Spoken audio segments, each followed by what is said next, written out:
Hello dear students, I am with my third video, Nutrition in Animals. It is a part of life process.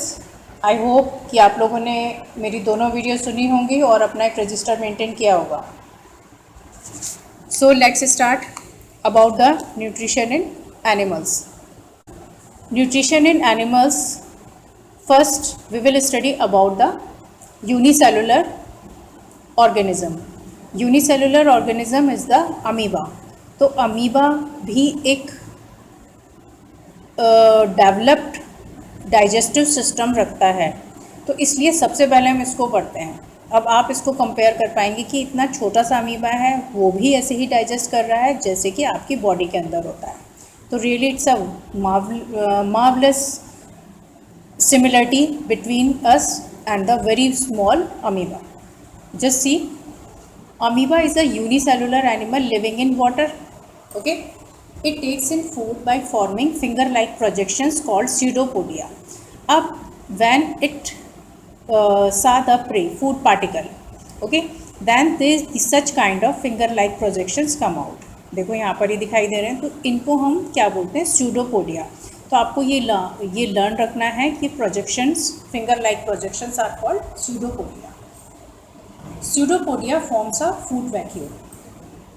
ठीक है, अभी एक food vacuole बना लिया इन्होंने, उसको कवर कर लिया है प्रे को.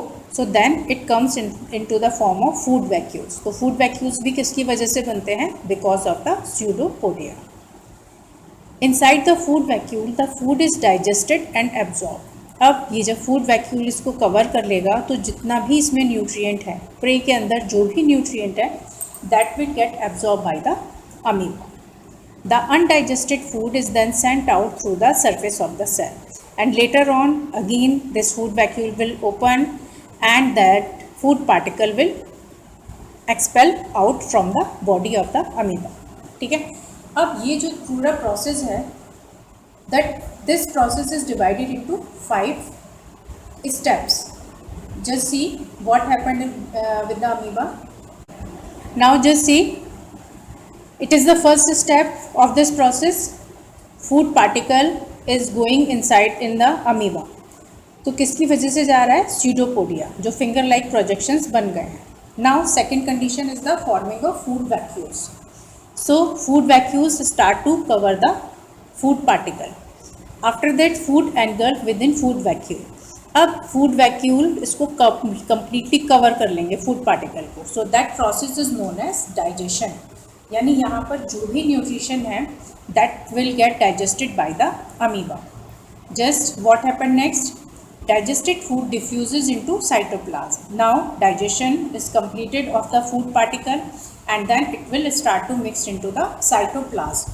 तो जब वो साइटोप्लाज्म में मिक्स होता है तो उस प्रोसेस को हम एब्जॉर्प्शन बोलते हैं. बेटा अब आप 10th क्लास में हैं, कोई छोटी क्लास में तो आप है नहीं, इसलिए आपको ये टर्म्स अलग अलग भी याद रखनी होती हैं. ठीक है, absorption. Next is assimilation of digested food. Assimilation means when these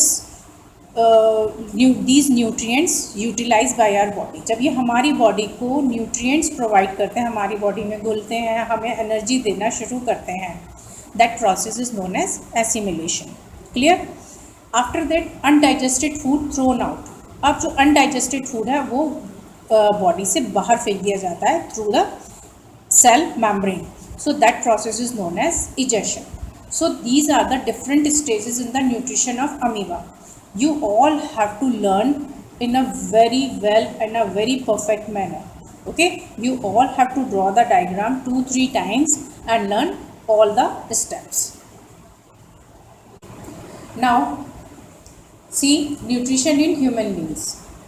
So how does it occur in the human beings? Nutrition in human beings takes place in the digestive system. So when we talk about the nutrition in the human beings, then it is known as digestive system. So this is the whole digestive system which start from the mouth and end up at the anus. It consists of the alimentary canal. तो जो ये structure है जो mouth से शुरू होकर anus तक खत्म हो रहा है बच्चों, ये एलिमेंट्री कैनल कहलाता है. ये हमारी बॉडी का सबसे लॉन्गेस्ट पार्ट होता है. and glands which produce enzymes which breaks down food into smaller molecules. तो अब यहाँ पर ये एलिमेंट्री कैनाल है, इसमें स्टेप बाय स्टेप कुछ ऑर्गन्स हैं जिनसे कि एंजाइम रिलीज होता है, तो ये एक पूरा कंप्लीट डाइजेस्टिव सिस्टम बनाता है। अब इसमें ऑर्गन्स देख लेते हैं क्या क्या है। The main organs of the digestive system are mouth. तो first is the mouth. Esophagus. Esophagus is this. Pipe-like structure is called esophagus. Stomach, just J-shape, is known as stomach. Small intestine, just you can see this curve-like structure is coiled-like structure is known as small intestine. Next is the large intestine. It is connected with this part. This part is known as large intestine, and end of this digestive system is anus. Clear? Now the main glands are salivary glands. So salivary glands, where does it present? These glands are present in mouth. आपके मुंह में mouth water बनता है when you think about the tasty things. तो actual में वो salivary gland से ही secrete होता है, ठीक है। गैस्ट्रिक ग्लैंड्स, अब गैस्ट्रिक ग्लैंड्स कहाँ सिक्रीट होते हैं? देखो यहाँ पर कोई सिक्रीशन नहीं होगा, लेकिन अब नेक्स्ट सिक्रीशन होता है स्टमक के अंदर। तो stomach provides the gastric glands and the gastric juices. Next is the liver. So just liver also secretes few enzymes to digest the food material. Next is the pancreas. See, this is the pancreas. It is also including few enzymes at the time of digestion. And next is the intestinal glands. So intestinal glands are present in intestine. Just see how fabulously nature has arranged all the parts in our body. If you will learn in the sequence first, then easily mechanism will be very clear to you. So what you have to do, just go through with this diagram, learn all the names and try to learn all the structures, and then only you will learn the process of the nutrition. See, this is the structure of alimentary canal. आप यहाँ से बहुत easy diagram मैंने आपको दिखाया है, बहुत आसानी से आप इस डायग्राम को बना सकते हैं। पहले आप ये जो बीच का पार्ट है वही बनाइए, later you should draw this human figure. Okay, पहले आप ह्यूमन फिगर बनाएंगे तो थोड़ा मुश्किल होगा, लेकिन यदि आप पहले इंटरनल ऑर्गन्स बना लेते हैं तो आपके लिए डायग्राम बनाना बहुत आसान हो जाता है। तो ये देखो माउथ यहाँ पर दिखाई दे रहा है, salivary glands both the sides, क्योंकि हमारे अपर लोअर जॉ दोनों में ही होती हैं ये। Pharynx है, pharynx is a common part to carry the food material, that is the food pipe. Esophagus is the food pipe, and next is the stomach, and stomach is attached to the small intestine. This is the small intestine. Meanwhile, stomach at the end connected to the liver. Liver is having a gallbladder, and it is connected to the pancreas also. Okay. And this is this is a small intestine. It is attached to the large intestine, and this is anus. So just you have to learn the diagram from this slide. Now let's start digestion process in alimentary canal.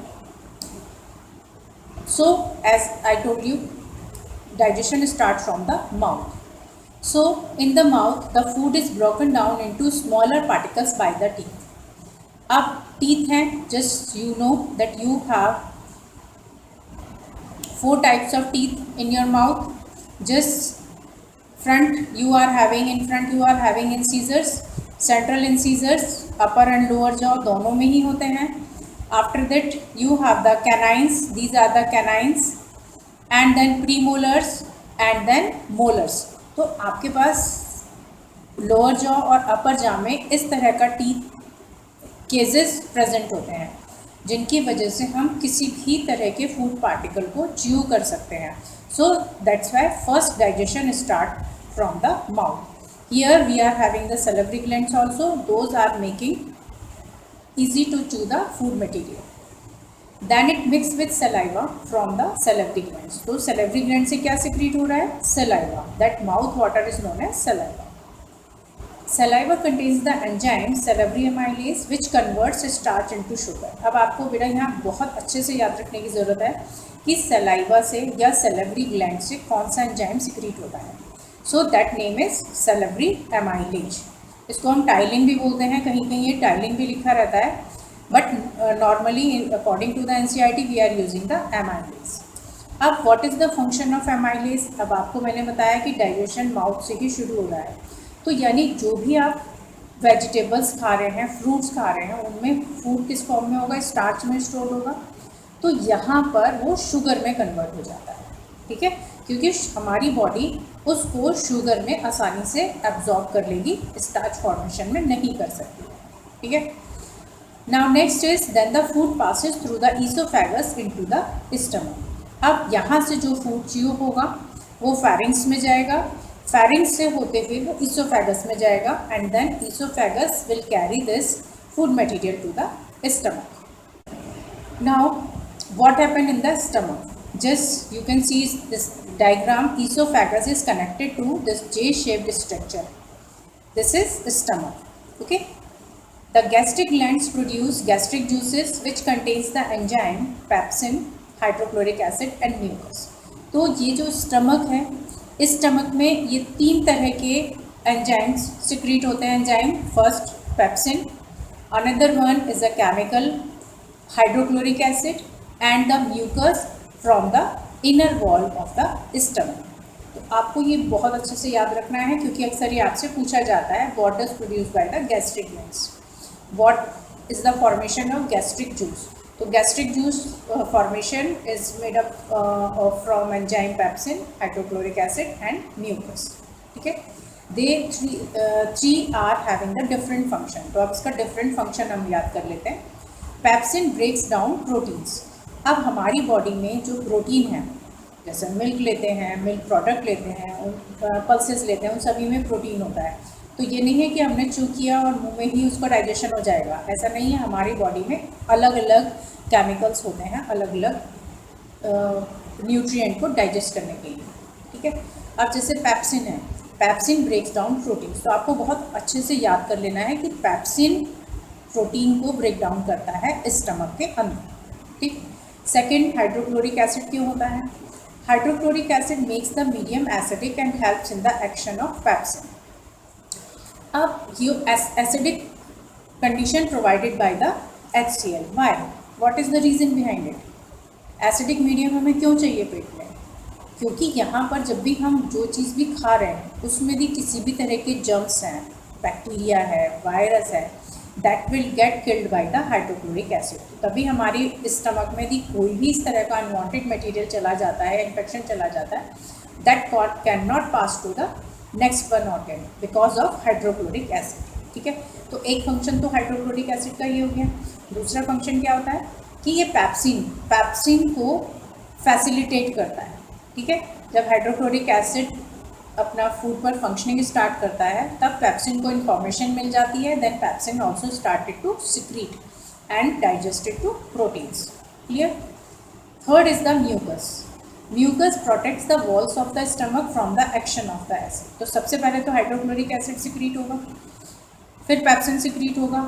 Hydrochloric acid secrete होने के साथ साथ ये जो stomach की inner walls हैं, इनसे यहाँ पर म्यूकस ग्लैंड्स होती हैं, इनसे म्यूकस सिक्रीट होने लगता है, जिससे कि ये हाइड्रोक्लोरिक एसिड केवल और केवल फूड के ऊपर फंक्शनिंग करता है, स्टमक की वॉल को कोई भी हार्म नहीं पहुंचा पाता है, ठीक है। इसलिए हमें गॉड ने हर तरह का प्रोटेक्शन प्रोवाइड करके भेजा है। Then the food passes into the small intestine, ठीक है। अब इन तीनों फंक्शंस के बाद में यहाँ पर फूड चर्न हो जाता है, जैसे कि हम मिक्सी में किसी भी चीज़ को ग्राइंड कर देते हैं, सेम लाइक स्टमक में फूड चर्निंग स्टेज में पहुँच जाता है, and then it pass to the next one organ, that is the small intestine.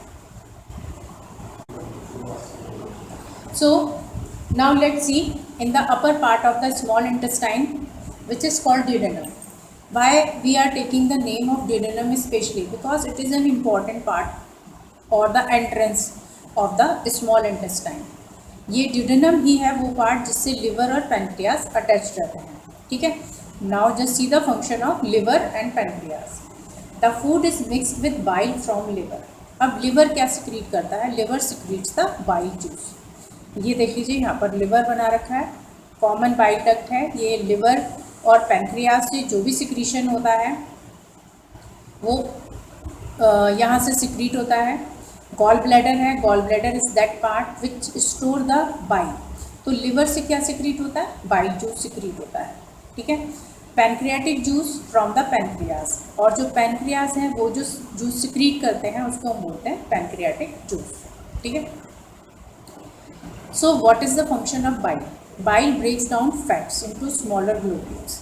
अब जो लिवर से बाइल निकल रहा है वो हमारे लिए बहुत ज़्यादा इंपॉर्टेंट होता है, क्योंकि जो भी हम फैट मटेरियल ले रहे हैं, ठीक है ना, जैसे कि हमारा ऑयल हो गया, घी हो गया, या किसी भी तरह का और फैट है जो कैलोरीज की फॉर्म में हमारी बॉडी के अंदर जाता है और ज़्यादा फैट रखता है, वो सब फैट ग्लोब्यूल्स स्मॉलर ग्लोब्यूल्स में ब्रेक डाउन हो जाते हैं। किसकी वजह से? बाइल की वजह से। तो आपको बहुत अच्छे से याद रखना है, ये वेरी वेरी इंपॉर्टेंट क्वेश्चन होता है एंड टीचर्स लविंग क्वेश्चन है, ये आपको हमेशा एग्जाम में मिलेगा, ठीक है।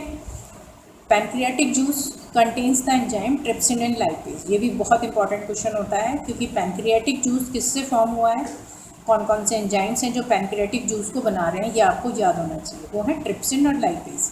अब बच्चों, बाइल का काम होता है फैट्स को स्मॉलर ग्लोब्यूल्स में तोड़ना, इधर ट्रिप्सिन का काम होता है breaks down proteins. Trypsin protein को डाइजेस्ट करता है, ठीक है। Next, lipase breaks down fats. अब पहले तो बाइल फैट्स को डाइजेस्ट करेगा, लेकिन अभी प्रोसेस यहाँ कंप्लीट नहीं होता है पूरी तरह से। हमारी बॉडी जब तक एब्जॉर्ब नहीं करेगी तब तक वो डाइजेस्ट होता रहेगा। तो इसके बाद लाइपेज इज डाइजेस्टेड, इस इमल्सिफाइड फैट को फिर से डाइजेस्ट करता है, ठीक है।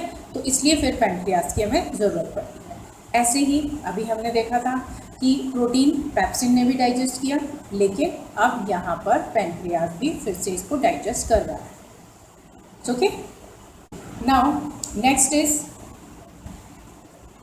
The completion of the digestion. So it is the part small intestine.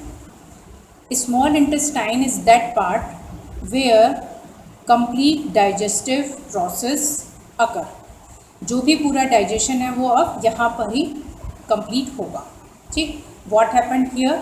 The glands and the walls of the small intestine produces intestinal juice. अभी आपको मैंने बताया था यहाँ पर भी इंटेस्टाइनल ग्लैंड्स होती हैं, तो यहाँ पर इंटेस्टाइनल जूसेस सिक्रीट होते रहते हैं। What does they do?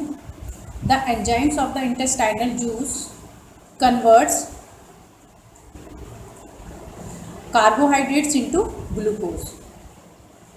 So carbohydrate, जो भी कार्बोहाइड्रेट है, क्योंकि अब यहाँ पर तो सारा मटेरियल स्मॉल इंटेस्टाइन के पास पहुँच गया, इधर इज़ द कार्बोहाइड्रेट, इधर इज़ द फैट और इधर इज़ द प्रोटीन, ठीक है।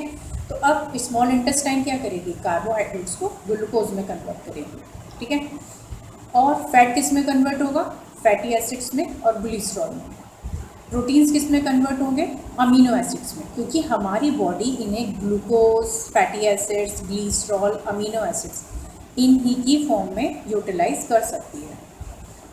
So the walls of the small intestine has several finger like projections called villi having blood vessels.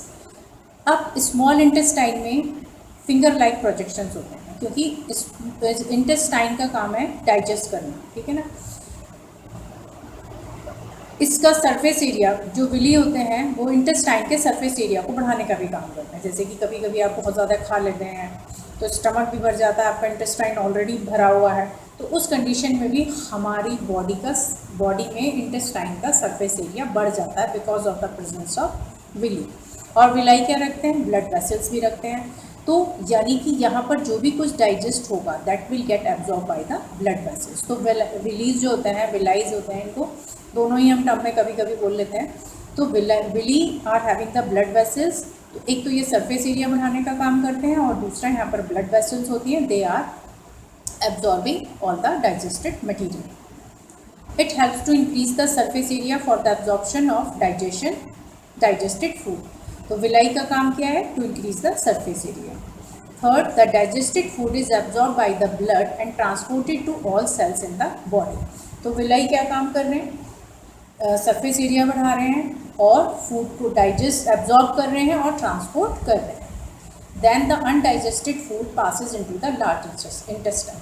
तो जितना भी मैक्सिमम डाइजेशन होता है, डाइजेस्टिव मटेरियल होता है, that get absorb by the small intestine and it start to get assimilate. आपने amoeba में पढ़ा था, तो एक्चुअल में यहाँ पर एसिमिलेशन होने लगता है क्योंकि हमारी बॉडी उसको यूटिलाइज करने लगती है।